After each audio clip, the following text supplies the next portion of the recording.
오늘 우리에게 주신 말씀은 여호수아 10장 6절부터 14절 말씀입니다.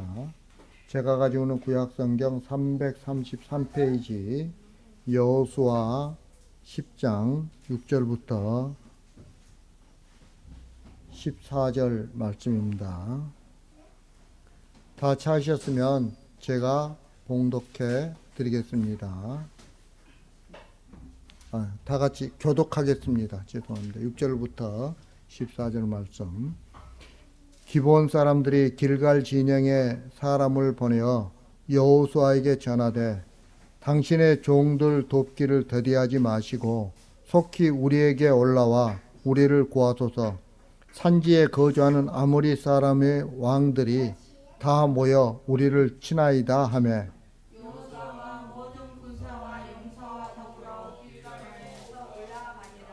그때 여호와께서 여호수아에게 이르시되 그들을 두려워하지 말라. 내가 그들을 내 손에 넘겨 주었으니 그들 중에서 한 사람도 너를 당할 자 없으리라 하신지라.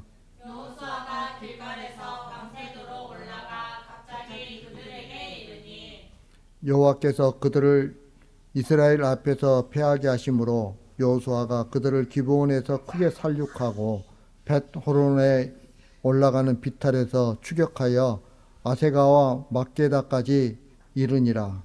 그들이 이스라엘 앞에서 도망하여 벳호론의 베탈에서 내려갈 때 여호와께서 하늘에서 큰 우박덩이를 아세가에 이르기까지 내리시매 그들이 죽었으니 이스라엘 자손의 칼에 죽은 자보다 우박에 죽은 자가 더 많았더라. 여호와께서 아모리 사람을 이스라엘 자손에게 넘겨주시던 날에 여호수아가 여호와께 아뢰어 이스라엘의 목전에서 이르되 태양아 너는 기브온 위에 머무르라. 달아 너도 아얄론 골짜기에서 그리할지어다 하매 태양이 머물고 달이 멈추기를 백성이 그 대적에게 원수를 갚기까지 하였느니라. 야살의 책에 태양이 중천에 머물러서 거의 6일토록 속히 내려가지 아니하였다고 기록되지 아니하였느냐. 다 같이 여호와께서 사람의 목소리를 들으신 이 같은 날은 전에도 없었고 후에도 없었나니 이는 여호와께서 이스라엘을 위하여 싸우셨음이니라. 아멘. 오늘 말씀은 이스라엘과 연합한 기브온을 치기 위해서 예루살렘 왕 아도니세덱이 아모리의 다섯 왕과 연합해서 기브온을 대적하는 그런 내용이에요. 본래 아모리 연합군의 적은 이스라엘이었죠. 그런데 이제는 이스라엘과 화친한 기브온마저 이스라엘과 같은 존재로 여겨 버렸어요.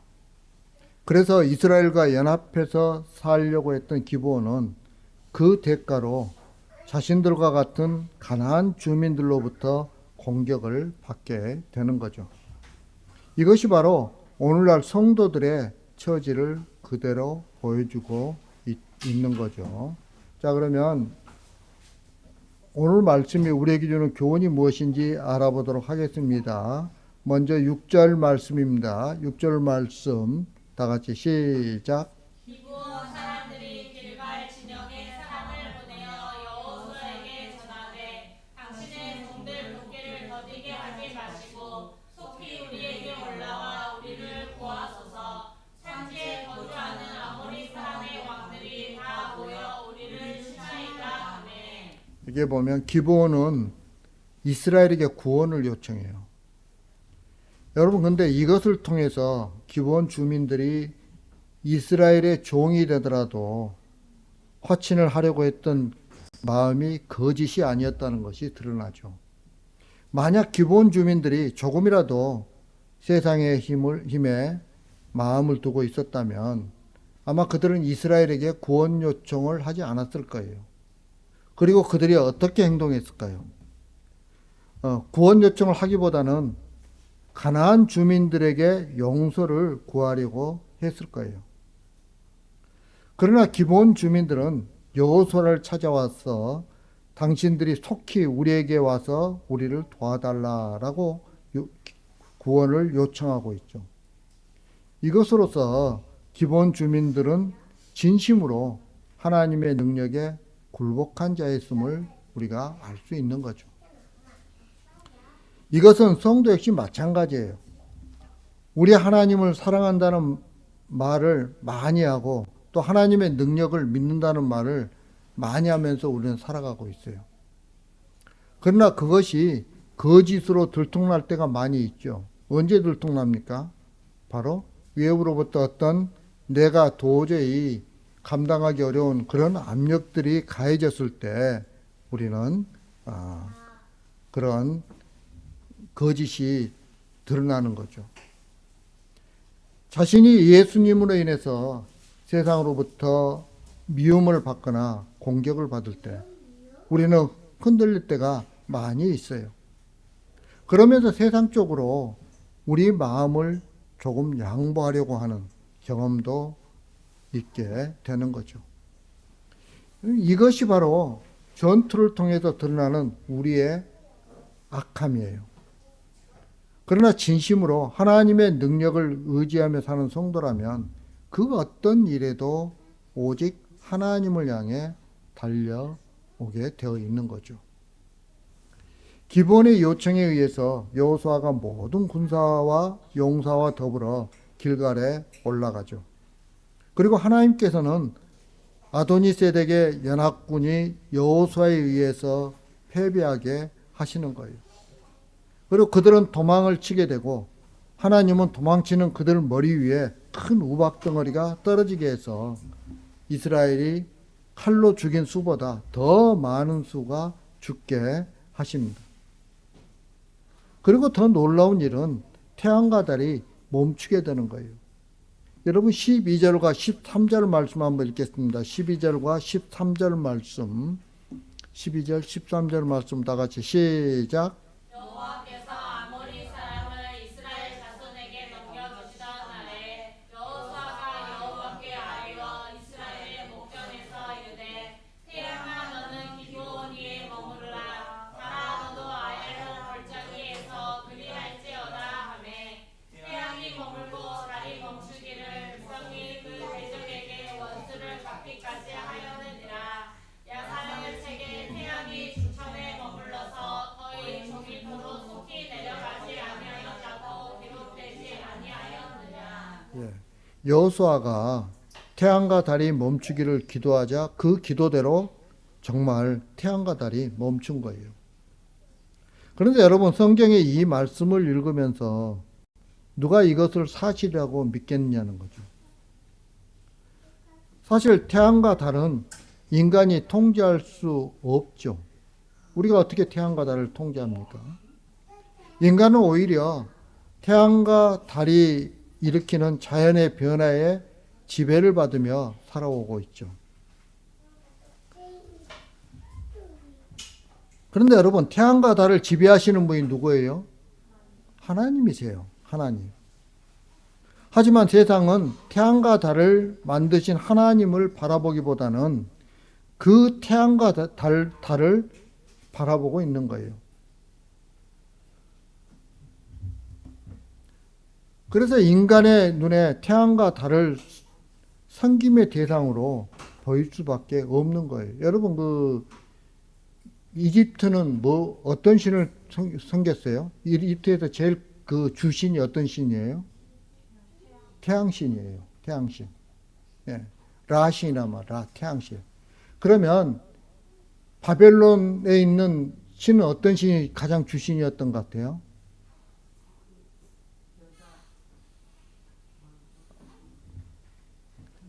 달신. 달을 섬겼어요. 그래서 그 아브라함이 어디서 왔어요? 갈대아 우르에서 왔잖아요. 갈대아 우르가 어디예요? 바벨론 지역이에요. 그러니까 바벨론 지역은 음력을 세잖아요. 왜냐하면 달신을 섬겼으니까 음력을 센 거고 이집트는 태양신을 섬겼기 때문에 양력을 세는 거란 말이에요. 그런데 그렇기 때문에 우리가 부활절을 갖다가 정할 때 뭘로 정해요? 음력을 가지고 정하는 거예요. 부활절을 정할 때. 예. 이처럼 사람들은 오히려 태양과 달을 섬긴 대상으로 보고 그걸 섬겼던 거예요.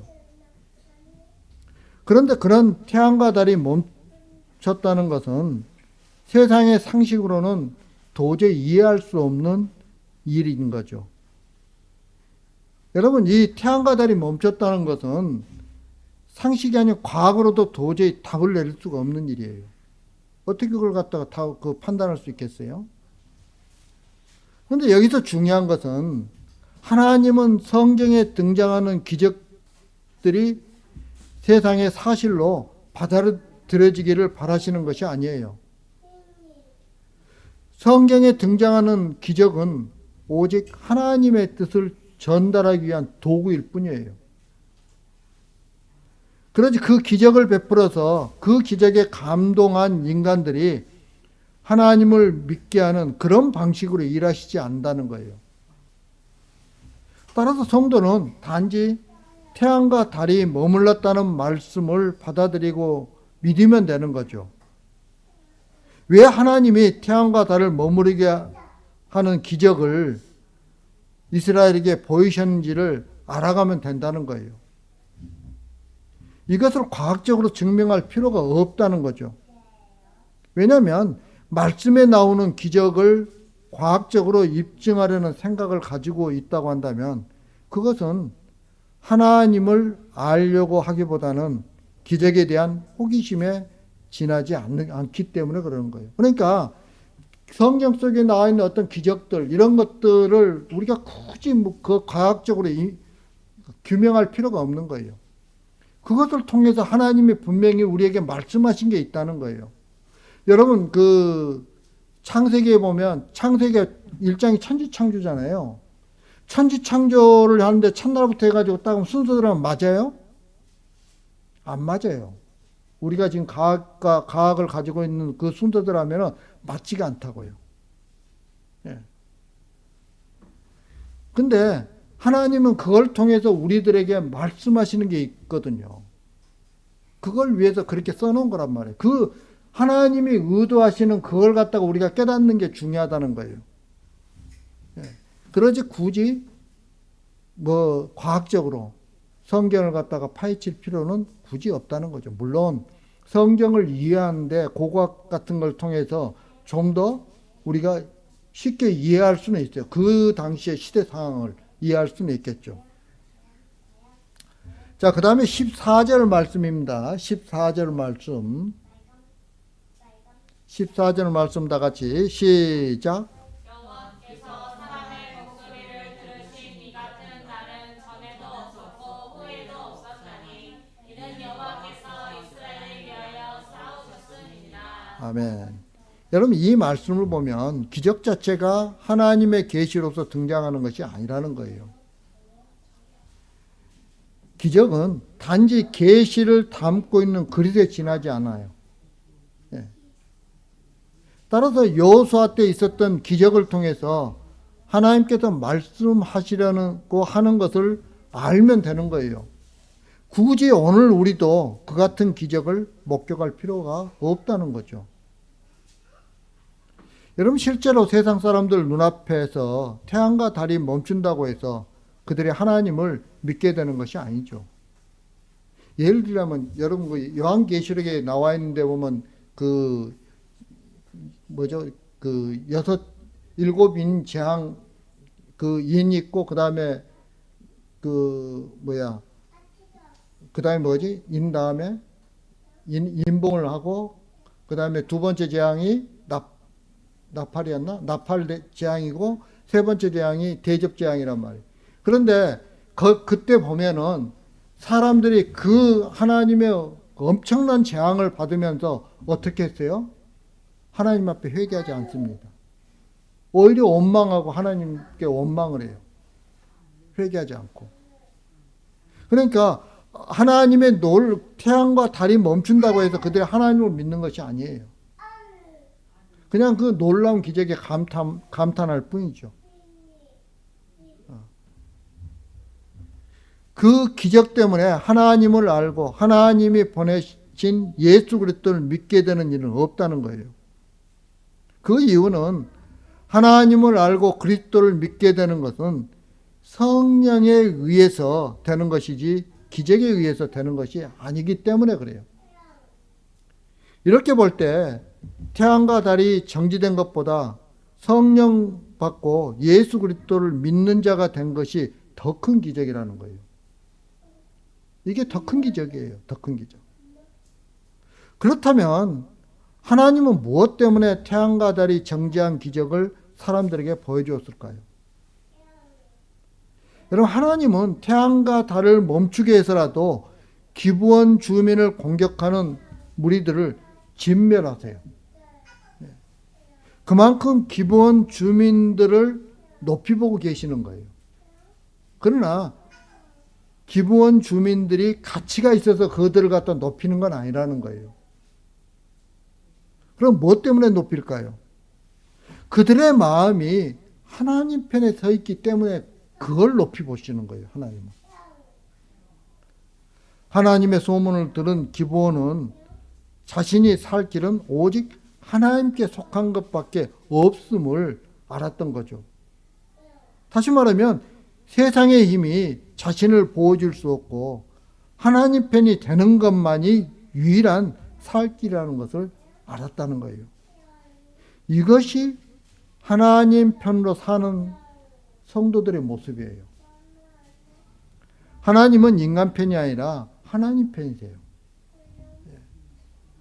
하나님의 것은 하나님이 지키시고 보호하세요. 하나님의 것을 하나님은 절대로 인간에게 양보하지 않으세요. 그래서 하나님 편에서 살기로 작정한 기본을 보호하기 위해서 태양과 달까지 정지하게 하신 거예요. 따라서 태양과 달이 정지한 것은 하나님이 어떤 의지로 일하시는지를 그대로 보여주는 그런 기적인 거죠. 여러분, 성도는 하나님의 보호 안에서 사는 자들이에요. 자신의 무능을 고백하고 예수 그리스도로만 살 수 있음을 아는 성도를 하나님이 지키시고 보호하시는 거예요. 누구처럼? 기브온처럼. 예. 그것이 바로 가나안 땅의 의미예요. 가나안 땅은 약속의 땅이잖아요.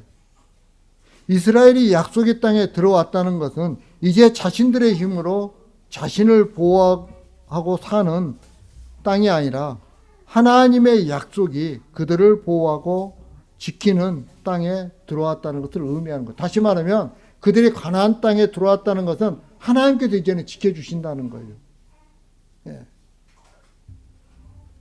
따라서 이스라엘은 하나님의 약속만 바라보고 하나님을 의지하는 믿음으로만 살면 되는 거죠.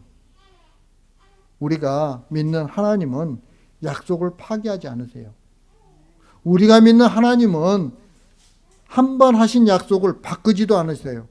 그리고 취소하지도 않으세요. 왜 그렇습니까?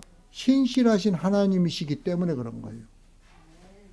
때문에 반드시 약속대로 이루어진다는 믿음만 있으면 되는 거죠. 그 어떤 강한 적이 있다고 하더라도 약속에는 이미 승리가 보장되어 있어요.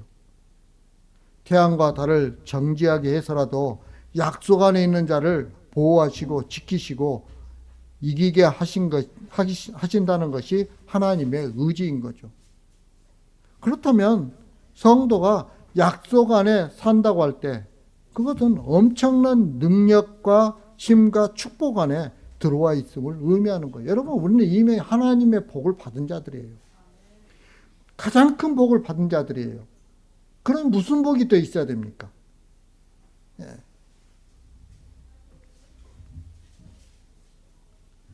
그래서 기브온은 거짓말을 해서라도 하나님 편에 서고 싶었던 거죠.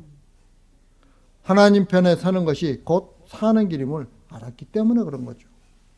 그래서 여호수아는 한 번 약속한 이상 그것을 취소할 수 없었던 거예요. 왜 취소할 수 없었어요? 취소하지 않는 것만이 신실하신 하나님을 보여주는 것이기 때문에 그런 거예요. 만약 기브온이 거짓말을 했다고 해서 기브온과의 화친이 취소된다면 이것은 우리의 행동에 의해서 약속이 취소될 수도 있다는 것을 의미하기 때문에 그래요. 그런데 하나님의 약속은 우리의 행동과의 별개예요. 하나님의 약속은 변하지 않아요. 하나님이 창세전에 선택한 자들은 하나님이 영원히 버리시지 않아요. 예. 그래서 우리에게 어떻게 합니까? 고난을 주시는 거죠. 바로 서라. 그래서 하나님의 그 고난이 없는 자들은 사생자예요. 구원받지 못할 자라는 거예요. 하나님이 나를 사랑하시기 때문에 나에게 어려움을 주시는 거예요. 따라서 우리는 정지된 태양과 달에 관심을 둘 필요가 없는 거죠. 태양과 달이 정지된 것이 놀라운 것이 아니에요. 하나님 편에 서려고 했던 기브온이 태양과 달이 정지되면서까지 보호받는 세계 안에 들어온 것이 놀라운 일인 거죠. 그리고 이것이 그들의 축복이에요. 또한 오늘 저와 여러분에게 주어진 축복이기도 해요. 그 축복이. 그렇다고 해서 우리를 위해 태양과 달이 멈출 것을 기대해서는 안 되는 거죠. 그것은 여호수아 시대 때 한 번으로 족한 거예요. 왜냐하면 그 한 번으로 성도가 살아가는 축복의 땅이 어떤 땅인가가 분명하게 드러나기 때문인 거예요. 이제 말씀을 마치려고 합니다. 사랑하는 성도 여러분, 우리는 그리스도 안에서 살고 있어요. 즉 성령에 의해서 그리스도를 알고 그리스도를 의지하는 세계에 살고 있는 거예요. 내가 의지를 가지고 아는 게 아니에요. 우리가 성령님의 이끌림을 받았기 때문에 예수 그리스도를 아는 거죠. 따라서 우리에게 놀라운 능력은 성령이에요. 태양과 달이 정지하는 것보다 더 놀라운 기적으로 우리를 인도하고 있는 거예요. 이제 우리는 성령에 의해서 살아가는 존재들이에요. 기적과 축복의 세계 안에서 살고 있는 것이죠. 따라서 성령이 나를 움직이고 주께서 붙드시고 강권하시는 그 놀라운 기적의 세계를 증거하며 살아가는 저와 여러분들이 되길 주님의 이름으로 축복합니다.